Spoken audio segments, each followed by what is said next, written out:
Les rebondissements de l'affaire autour de l'arbitrage favorable à Bernard Tapie se multiplient. On vient d'apprendre que Stéphane Richard avait affirmé aux enquêteurs que Bernard Tapie était présent en 2007 à une réunion à l'Élysée, destinée à mettre en place la procédure d'arbitrage, ce qui est évidemment un élément nouveau et totalement important. D'ailleurs, Bernard Tapie a dit lui-même ne pas se souvenir d'une réunion à cette date. Il répondait à une question de l'AFP, mais c'était peut-être, dit-il, une réunion de validation, non pas de validation, mais d'information. C'est évidemment à suivre. On fait le point sur cette affaire et ses derniers rebondissements en images avec Marie-Aline Méli. L'étau se resserre autour de 4 protagonistes. Pierre Estoupe, un des 3 juges arbitres, mis en examen pour escroquerie en bande organisée, accusé d'avoir caché ses liens avec Bernard Tapie. Christine Lagarde, témoin assisté, à l'époque ministre de l'économie, elle n'a pas exercé de recours malgré les soupçons sur la partialité du tribunal. Son ancien directeur de cabinet, Stéphane Richard, mis en examen pour escroquerie en bande organisée, soupçonné d'avoir favorisé l'homme d'affaires. Enfin, Jean-François Rocky, qui gérait le passif du Crédit Lyonnais, mis en examen pour escroquerie en bande organisée et usage abusif de pouvoirs sociaux. Des rebondissements peu surprenants pour ceux qui avaient émis des doutes sur l'arbitrage. On voyait mal comment tant Stéphane Richard que d'autres personnes que tout le monde connaît pouvaient éviter la mise en examen. Politiquement, ce qui est certain, c'est que cette décision d'arbitrage n'a pas été prise toute seule. Stéphane Richard lui-même, il y a quelques jours, a déclaré que les consignes venaient de l'Élysée. La menace se rapproche de l'ancien président. Nous sommes effectivement, jour après jour, les éléments sont réunis pour ce qu'on pourra peut-être demain appeler une affaire d'État. L'enquête pourrait se diriger vers Claude Guéant, ancien secrétaire général de l'Élysée, sous Nicolas Sarkozy. Il aurait validé le choix d'une juridiction privée. Alors on va essayer de mettre un petit peu de l'ordre dans les enjeux de cette affaire qui sont multiples. Il y a un enjeu évidemment politique, on va en parler tout de suite avec François Dorcival et Laurent Mauduit. Puis il y a un aspect, j'allais dire, plus corporate pour les salariés d'Orange. Et c'est pour ça que Philippe Chary, le responsable FO du secteur France Télécom, est avec nous. C'est assez surprenant parce que en gros, la plupart des syndicats demandent que Stéphane Richard reste à la tête de cette entreprise. C'est un si bon patron que ça ? Alors, d'abord, nous ne nous prononçons pas sur l'individu en tant que tel. Le souci, c'est quoi ? Il y a une mise en examen, jusqu'à preuve du contraire. Il est présumé innocent. Il est présumé innocent. Jamais assez, même si on est obligé de faire voilà. comme si Et puis, dans la pratique, les patrons du CAC 40 qui antérieurement ont été mis en examen n'ont jamais été poussés à la démission. Donc là, on a l'impression qu'il y a un petit peu un traitement de faveur pour France Télécom. Déjà, ça pose une question. Surtout qu'il y a déjà eu des faits précédents qui ont poussé dans ce sens-là, il y a quelques semaines, puis quelques mois. Donc, on n'est pas au début. Alors ensuite, la deuxième question, au-delà de l'individu, c'est quels sont les enjeux ? 170 000 salariés dans le groupe, une entreprise qui vient de traverser une crise sociale terrible, des grands enjeux économiques, financiers, avec tout ce qui se passe actuellement, la crise des télécoms. C'est pas le moment de déstabiliser l'entreprise. C'est pas le moment de risquer de mettre en péril le précaire équilibre économique que tout le monde est en train d'essayer de retrouver. Notre point de vue, il ne part que de là. Et en aucun cas... Mais est-ce que ça n'affaiblit pas la parole et le poids d'un dirigeant d'être mis en examen sur une catégorie, j'allais dire, presque aussi infamante qu'escroquerie en bande organisée ? Alors, on pourrait se poser la question, toutefois, 2 remarques. La première, c'est que ce qui affaiblit, c'est surtout les commentaires qui sont faits autour pour l'instant par des politiques, souvent, malheureusement. Donc là, chacun ses responsabilités. Pour le reste, non. Enfin, on voit bien que dans d'autres affaires de grands patrons mis en examen, il n'y a pas de corrélation directe entre la marge des affaires de l'entreprise et les affaires judiciaires. Surtout que là, l'affaire n'a rien à voir avec France Télécom. Oui, alors évidemment, on rappelle que c'est en tant qu'ancien directeur de cabinet de Christine Lagarde et pas du tout en tant que patron d'Orange. Laurent Mauduit, un commentaire sur cette affaire, sur cet aspect-là de l'affaire ? On vit un scandale d'État, sans doute, sans précédent dans l'histoire de la Ve République. Escroquerie en bande organisée avec des réseaux qui montent jusqu'au sommet de l'État. Et je trouve assez surprenant que les syndicats de France Télécom, à quelques exceptions près, ils ne sont pas tous cette ligne-là, n'appuient pas les règles de fonctionnement d'un État de droit. L'État de droit, c'est... il faut à tout prix qu'on connaisse la vérité. Je trouve que pour un syndicaliste, ça devrait être aussi le premier souci. Je veux dire, les relations mafieuses, si elles existent entre un dirigeant, un haut fonctionnaire, il faut à tout prix que la justice les mette au jour. Je trouve que l'enjeu démocratique est majeur. Il n'y a pas de vraie démocratie si les affaires ne sont pas purgées. Et je trouve que de la part d'un syndicaliste, assez surprenant que le premier souci ne soit pas la défense des règles d'état de droit.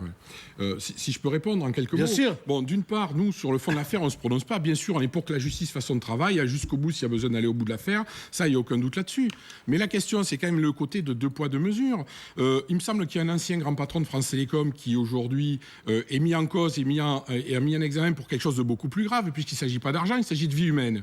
Or, lui, personne n'a rien trouvé à redire qu'il soit nommé sur un poste assez prestigieux à l'Élysée. Moi, je trouve que là, de quoi on parle? Non, mais nul ne peut se prévaloir des turpitudes d'autrui. La question est la suivante. Si, dans l'hypothèse où la justice a une incrimination qui est fondée, escroquerie en bande organisée, est-ce qu'il ne faut pas d'abord, pour une raison éthique, dire il se déporte le temps que la justice, même s'il est présumé innocent, avance? Et puis deuxièmement, au plan professionnel, peut-il gérer une entreprise de plus de 100 000 personnes alors qu'il devra consacrer maintenant une grande partie de son temps à sa défense personnelle? François Darcival, vous avez une idée, une opinion? Eh bien oui, respect de l'état de droit, respect de l'état de droit. Il est mis en examen, certes, mais pour autant, il n'est pas ministre, Stéphane Richard. Il n'est pas ministre. Ce que l'on a dit pour les ministres, vous êtes mis en examen, politiquement c'est insupportable, donc il faut que vous démissionnez. C'est cette espèce de jurisprudence qui existe depuis une vingtaine d'années, depuis Édouard Balladur. Bon, Stéphane Richard n'est pas ministre.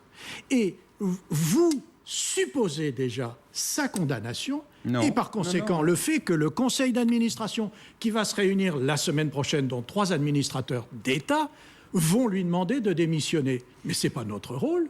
Que la justice fasse son job, très bien, nous sommes dans un état de droit. Ce n'est pas à nous de dire « il doit démissionner ». Comme ça n'est pas à nous de dire « le juge ou les juges doivent le mettre en examen pour tel chef d'inculpation ». Le chef d'inculpation, c'est celui d'escroquerie en bande organisée. Nous verrons bien s'il est retenu à la fin de l'instruction. Aujourd'hui, nous n'en savons rien. C'est vrai. Est-ce qu'il n'y a pas une hypocrisie de rappeler, parce qu'on navigue, nous, forcément, dans les commentaires, entre ces deux écueils, de rappeler obstinément « il est présumé innocent » et d'avoir votre attitude qui consiste à dire « il faut qu'il se mette en retrait parce que déjà, la simple mise en examen vaut suspicion ». Non, je faisais référence évidemment à cette jurisprudence, Bérégovoy-Balladur. Oui, Un homme public à ce point mis en cause se déporte et consacre son temps à sa défense personnelle. Et donc, je trouve, il y a eu du point de vue de l'État actuellement, je termine juste, François, mon raisonnement, je trouve que l'État a tardé à réagir. L'État a annoncé d'abord une constitution de partie civile dans ce dossier il y a quelques jours et annonce aujourd'hui un possible recours en révision. Alors que ça fait 9 mois que l'information judiciaire est ouverte. C'est en septembre 2012. Donc Pierre Moscovici, encore une fois, a traîné. Il ne savait pas que faire. Et à nouveau maintenant, on a un communiqué hier, langue de bois du ministère des Finances, l'État défendra les intérêts propres à l'entreprise. Ah bon? C'est quoi, Philippe Chary, vous pensez qu'il y a une entreprise de déstabilisation ou c'est un effet pervers de déstabilisation d'Orange? Alors je pense qu'il y a un peu les deux. D'une part, quand même, le secteur des télécoms est en crise. Il y a des décisions réglementaires importantes qui ont été prises ces dernières années et aussi des décisions fiscales qui remettent fortement en cause l'équilibre financier de France Télécom. Donc c'est grave parce que derrière, il y a un modèle économique, il y a des dizaines de milliers d'emplois. Et puis, depuis quelque temps, on a eu cette petite musique aussi, où des politiques sont arrivés, d'abord pour préparer un certain nombre de choses en fonction de ce qui est en train de se passer sur le très haut débit et sur d'autres projets. Et on sent bien qu'il y a des gens qui auraient envie que tout ça soit organisé différemment, au profit d'autres personnes. Et donc, on a entendu, il y a quelques mois déjà, des remplacements possibles de Stéphane Richard. Et puis, la petite réflexion d'Arnaud Montebourg, il y a quelques temps aussi. Bon, tout ça nous paraît pas, nous, de nature à aider l'entreprise. Si on veut aider l'entreprise, on ne doit pas la déstabiliser, on ne doit pas faire jouer pour d'autres enjeux le risque de décapiter un groupe comme Orange. Voilà. Alors, entre nous deux, Michel, mais entre nous deux, nous avons un représentant syndicaliste de l'entreprise. Nous ne sommes pas partie prenante de l'entreprise. Et c'est ça qui est intéressant dans ce débat. C'est que vous nous expliquez clairement que c'est finalement un débat politique. Ce que je crois.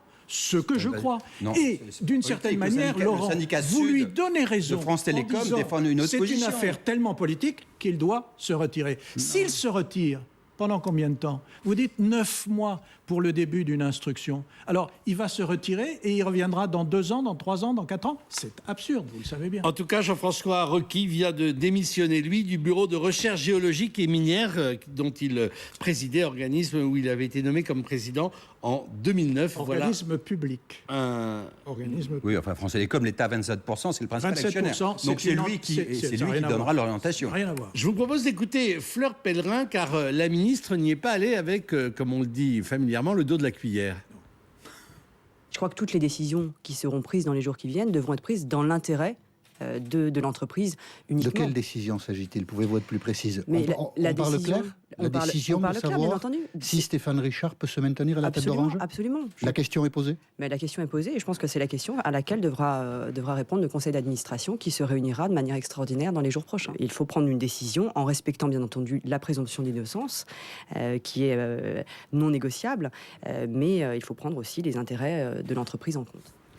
Donc ça, c'est pour le versant Stéphane Richard. Oui. Et puis, elle s'est lâchée, si j'ose dire, hein, en évoquant possibilité d'enrichissement personnel et de financement illicite. Mais surtout, elle parle de ce que ces affaires accumulées, c'est-à-dire nous venons d'avoir Stéphane Richard, nous avons donc Tapie, nous avons Bettencourt, qu'elle cite, nous avons Claude Guéant, système de financement en bande organisée. Dans sa bouche. Autrement dit, et elle pose la question, mais s'il y a escroquerie en bande organisée, virgule, qui est le chef? Alors là, et c'est un ministre, un des 7 ministres de Bercy qui dit cela, c'est-à-dire que nous sommes sortis de l'état de droit pour entrer exclusivement dans la bataille politique. Parce que quand elle dit présomption d'innocence, point barre, en fait, ça veut dire présomption de culpabilité. Alors, François Dorcival, on se connaît assez pour que j'ai une lecture absolument claire de votre inconscient. Vous ne dites pas ce que vous pensez, c'est-à-dire c'est une entreprise qui vise à empêcher Nicolas Sarkozy de revenir dans la course. C'est ça que vous croyez en ce moment. Ce que l'on nous c'est ça a que vous décrit, voulez nous dire. C'est ce que l'on nous a décrit aujourd'hui, c'est que Nicolas Sarkozy avait organisé un système de financement occulte, en quelque sorte, qui aujourd'hui était entre les mains de la justice et naturellement destiné à... On ne peut pas laisser dire. Laurent Mauduit. On ne peut pas. On ne participe. Non, mais je vais. J'écoute ce que dit Madame Pellerin. On ne participe pas du même journalisme. Vous êtes du journalisme de la glose, pardon de la méchanceté de mon propos, moi je suis d'un journalisme de l'enquête. Et les enquêtes que nous avons documentées depuis de nombreux mois ont établi les faits. Ce n'est pas votre journalisme, François Dorcival, c'est le mien. On établit le fait que c'est vrai, on avait un système de connivence entre les élites françaises proches de Nicolas Sarkozy en violation permanente des règles de l'état de droit. C'est ce que l'affaire Bettencourt a établi, c'est ce que l'affaire Karachi a établi, c'est ce que l'affaire Tapie est en train d'établir. Donc arrêtez de dire que c'est une manipulation politique, qu'il y a des dessins politiques. Non, vous savez très bien que dans ces affaires-là, souvent les socialistes ont été en arrière de la main. Donc c'est à l'inverse. Ils ont été tellement en arrière de la main qu'aujourd'hui, Jean-Marc Ayrault est Premier ministre et c'est lui qui a déclenché l'affaire politique. Laissez-moi juste terminer. Vous savez très bien que notamment dans l'affaire Tapie, quels sont ceux qui ont été au premier rang? Excusez-moi, j'ai mené, moi, au plan journalistique, un rôle moteur. François Bayrou s'est bataillé, Charles de Courson, les centristes. Les socialistes ont été en arrière de la main. Je veux dire, pour arracher à Jérôme Cahuzac, à l'époque président de la commission des finances de l'Assemblée nationale, le rapport qui a été majeur, qui était le rapport de la Cour des comptes en 2011, il a bloqué le rapport pendant 9 mois. Il ne l'a pas rendu public. Donc ne dites pas que c'est une bataille politique. Certains socialistes ont freiné le fait qu'on œuvre à la vérité des faits. Philippe Chary. Oui, alors, bien évidemment, moi, il y a une partie du débat dans laquelle j'ai un peu de mal à m'inscrire, mais ceci dit, je relève que Fleur Pellerin dit quelque chose qui m'intéresse tout à fait. Les décisions doivent être prises dans l'intérêt de l'entreprise. Alors, par rapport au management, j'ai déjà donné mon point de vue. Ceci dit, je rajouterai qu'il y a 2 ou 3 décisions qui peuvent être prises dans le sens de l'intérêt de l'entreprise.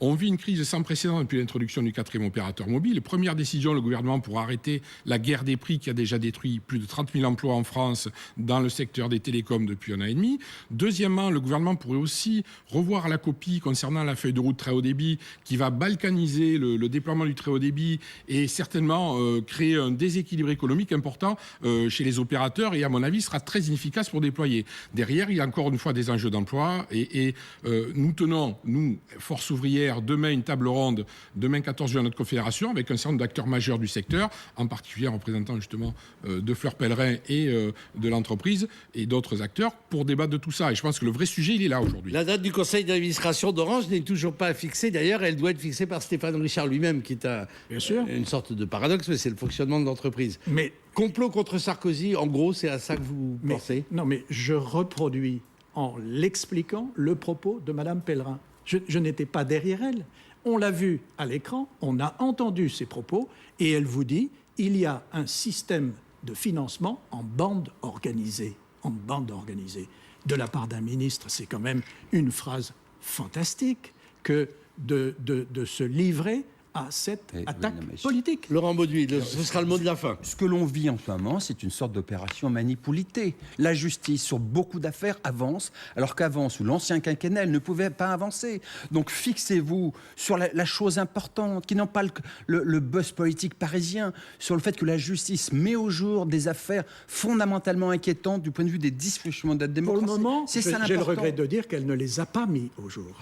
Quel progrès en matière de l'affaire Tapie. L'affaire Tapie a failli être écrasée. Enfin, la vérité commence peut-être à émerger. Messieurs, merci. La suite de l'actu et puis évidemment toutes les nouvelles au fur et à mesure qu'elles tomberont sur nos téléscripteurs, comme on disait jadis. Le rappel des titres dans un instant.